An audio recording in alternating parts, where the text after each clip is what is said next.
You know, our meteorologists can actually monitor lightning strikes here in the Weather Center. And Brian, you have some little-known facts for us about lightning, also some fascinating video you were talking about earlier. I think you remember earlier in the summer when I was out at a conference in Portland, Oregon, I was able to talk to a colleague with a piece of video I'm going to share with you right now, and it was amazing.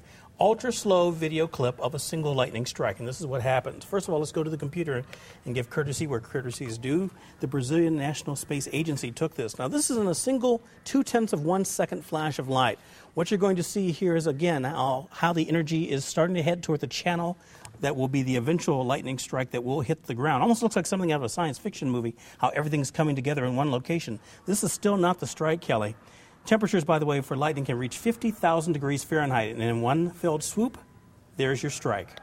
And we only see that one flash. We don't realize sometimes probably how much is actually going on. Exactly. So that's exactly what is going on between, say, the cloud and the ground itself. 100 million volts, and I think the Earth is struck by lightning about 100 times per second.